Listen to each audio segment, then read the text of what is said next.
Bine v-am găsit, dragii mei din Zodia Balanță, oriunde v-ați afla. Bine ați venit tuturor pe canalul meu, Tarot Flori de Loto. Numele meu este Nina, pentru cei care nu mă cunosc. Și ca de obicei mă bucur să vă alături la fiecare lectură. Azi voi face o lectură atemporală, așa cum v-am obișnuit, o lectură pe care voi să o puteți urmări oricând doriți sau atunci când apare în viața voastră. Desigur, dragii mei, un aspect important și acela că voi vă construiți viitorul, așa că vă rog din suflet să luați decât acele mesaje care rezonează cu voi, iar restul lăsați-le să zboare în univers, pentru că sigur sunt pentru alte energii, alte persoane care într-o mai mică sau mai mare măsură au o legătură cu Zodia Balanță. Desigur, dacă nu veți rezona cu această lectură, puteți urmări celelalte lecturi de la celelalte zodii, dar care pentru voi poate să reprezinte poate ascendentul sau oricare altă planetă importantă sau aspect astral important din harta voastră natală. Cum de asemenea puteți urmări celelalte lecturi de asemenea atemporale pentru Zodia Balanță, pe care le veți găsi pe lista Tarot 2025 de pe canalul meu de YouTube. Așa că, dragii mei, toți cei care aveți Soare, Lună, Venus, ascendentul în Zodia Balanță, această lectură este de asemenea și pentru voi.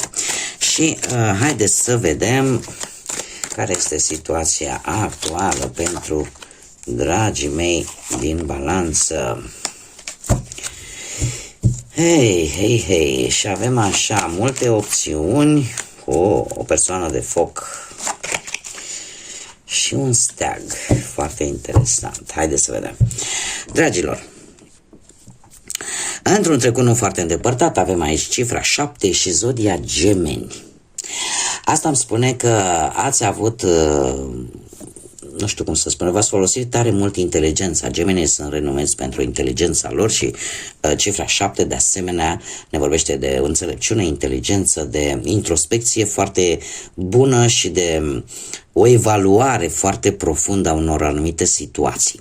De asemenea ne vorbește de spiritualitate, de binecuvântări și de un puternic simț de observație, în mod special. Și se pare că voi ați observat ceva în mod deosebit vis-a-vis de o anumită situație, de o anumită problemă și i-ați văzut cam toate opțiunile, cam toate fațetele sau cam ce s-ar putea face vis-a-vis de această situație sau problemă pentru a o rezolva. De asemenea, cartea în sine, convertibilitate se numește, îmi se vorbește despre cele două fațete, cumva ți-ai dat seama cam care sunt variantele cele mai bune pentru a face o anumită schimbare, poate într-o anumită situație sau o anumită problemă. Practic, așa ca și concluzie, ți-ai dat seama că există soluții, că există alternative. În prezent avem aici pe cineva, o persoană dintr-o zodie de foc, berbec, leu, săgetător, o persoană cu care e posibil să ai de-a face pe anumite planuri, indiferent că sunt ele profesionale, financiare sau sentimentale, care are o viziune. Este foarte vizionar, foarte energic și eu aș spune că are un curaj ieșit un pic din comun. Acum, poate că vei avea de-a face sau ai de-a face în acest moment, poate cu vreun profesor, cu cineva care lucrează în mediul ăsta artistic, da? În teatru, cinematograf, muzică și așa mai departe, sau este cineva care are propria afacere și te interesează cumva sau te poate sfătui din punctul ăsta de vedere, poate cum să-ți deschizi propria afacere sau în general tot ce ține de creație, de inventivitate, și de cunoștință, da? Un loc în care inteligența să fie un aspect important. Într-un viitor apropiat avem un 6 și Zodia Berbec, încă o dată o zodie de foc, care vorbește de energie și dinamism. Și faptul că nu o să-ți mai placă să mergi cu jumătăți de măsură, nu o să-ți mai placă să faci lucrurile decât până la jumătate și vrei să duci la bun sfârșit o anumită situație, o anumită problemă sau să rezolvi o anumită problemă și n-ai să te lași până când cum bine vedem aici avem steagul, până n-ai să pui steagul acolo sus și să spui, uite, am reușit. Da, pentru că și cartea în sine îmi vorbește de un succes, o victorie, o cucerire, ca să zic așa, și e posibil să anumite planuri pe care tu le-ai avut de ceva vreme în minte și la care ai lucrat, în sfârșit să ajungă la punctul său final, un final foarte pozitiv pentru voi, dragilor. Acum, haideți să o luăm așa pe căprării, cum mai zic câteodată, da? Și începem cu viața profesională, cu munca, dragilor. Să vedem ce vine pentru voi, dragii mei, din balanță, în ceea ce privește munca.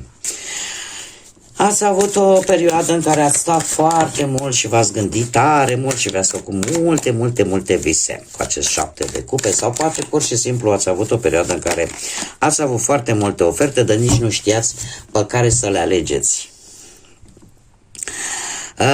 Șaptele ăsta de cupe pe plan profesional vine cu oferte, în general oferte foarte tentante, da? Și sau poate ați avut o perioadă în care ați fost foarte visători, ați visat așa cu ochii deschiși, sau ați fost foarte, sau o parte de niște tentații din punct de vedere profesional. Dar în prezent avem o regină de monede care vine și spune, știi, coboară aici pe pământ lângă mine, care îmi spune că într-adevăr în acest moment ori ai știut exact ce oferte să accepti. De ce? Pentru că în acest moment ești mult mai axat pe, cum să spun eu, pe jobul pe care l-ai sau pe planul de muncă pe care tu l-ai. Regina de monede îmi vorbește de mari progrese.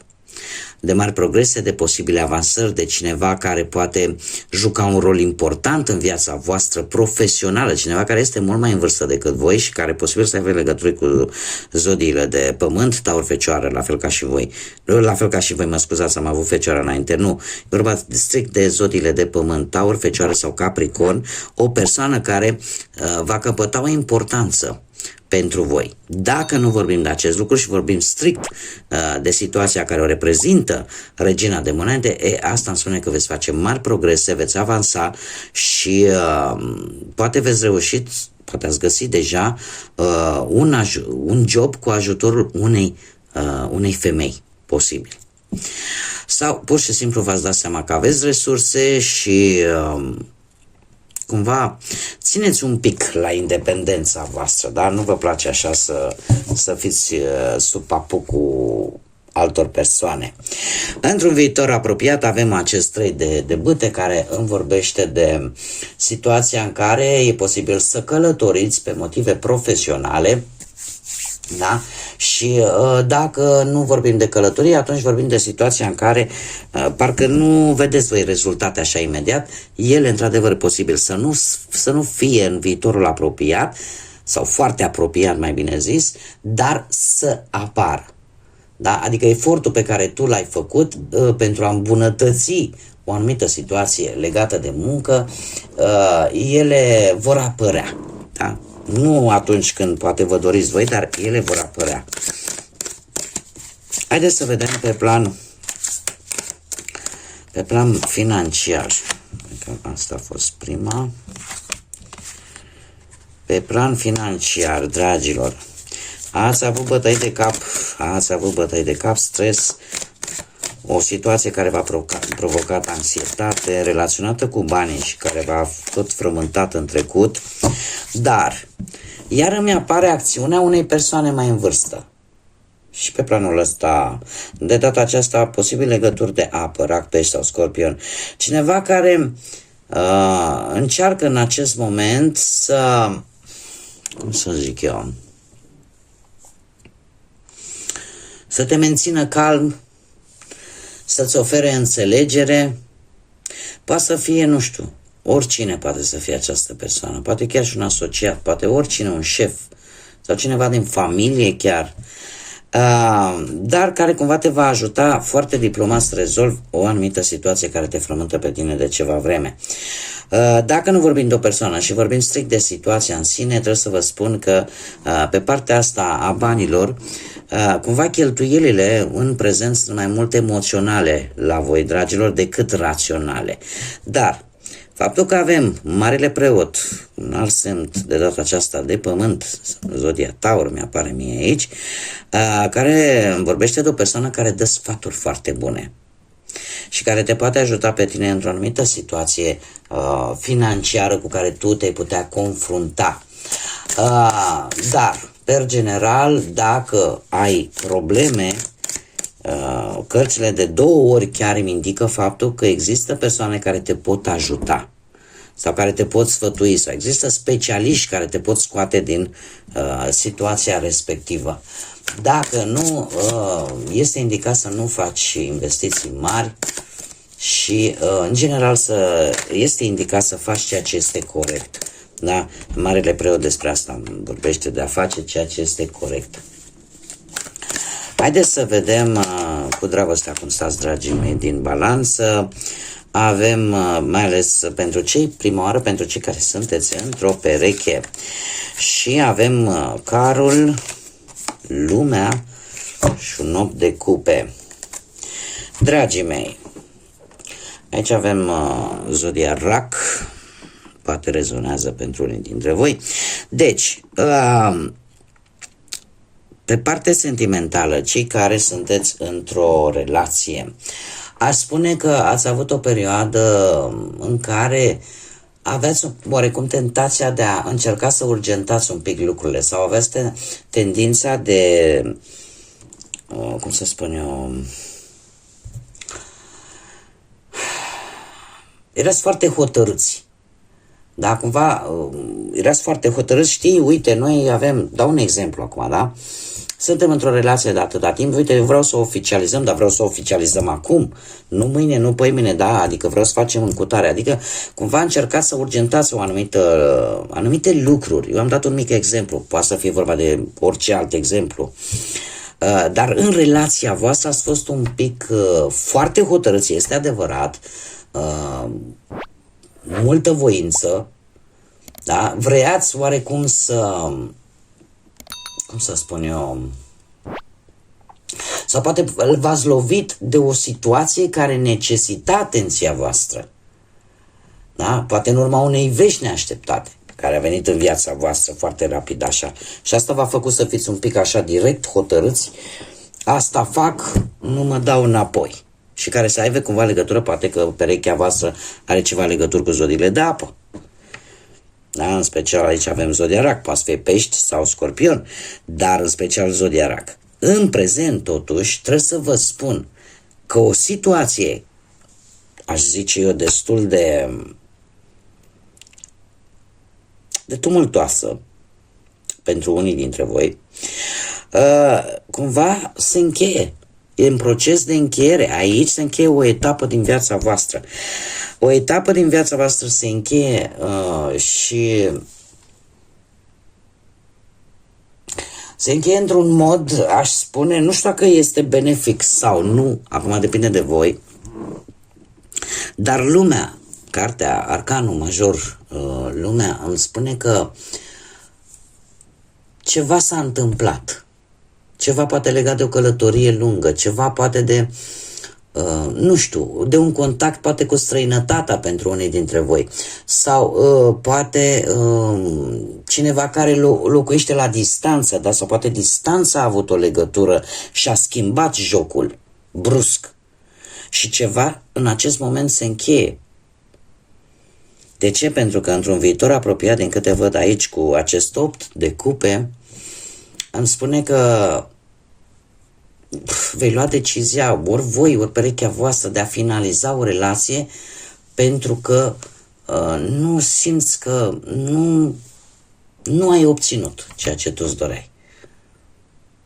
Sau poate mulți dintre voi gândesc, Doamne, nu vreau să distrug chiar totul, dar pentru a mă simți eu în siguranță, iau decizia eu să plec. Dar e totul legat de o călătorie, posibil la modul fizic, într-un loc departe, tocmai pentru a ușura oarecum această despărțire, această separare.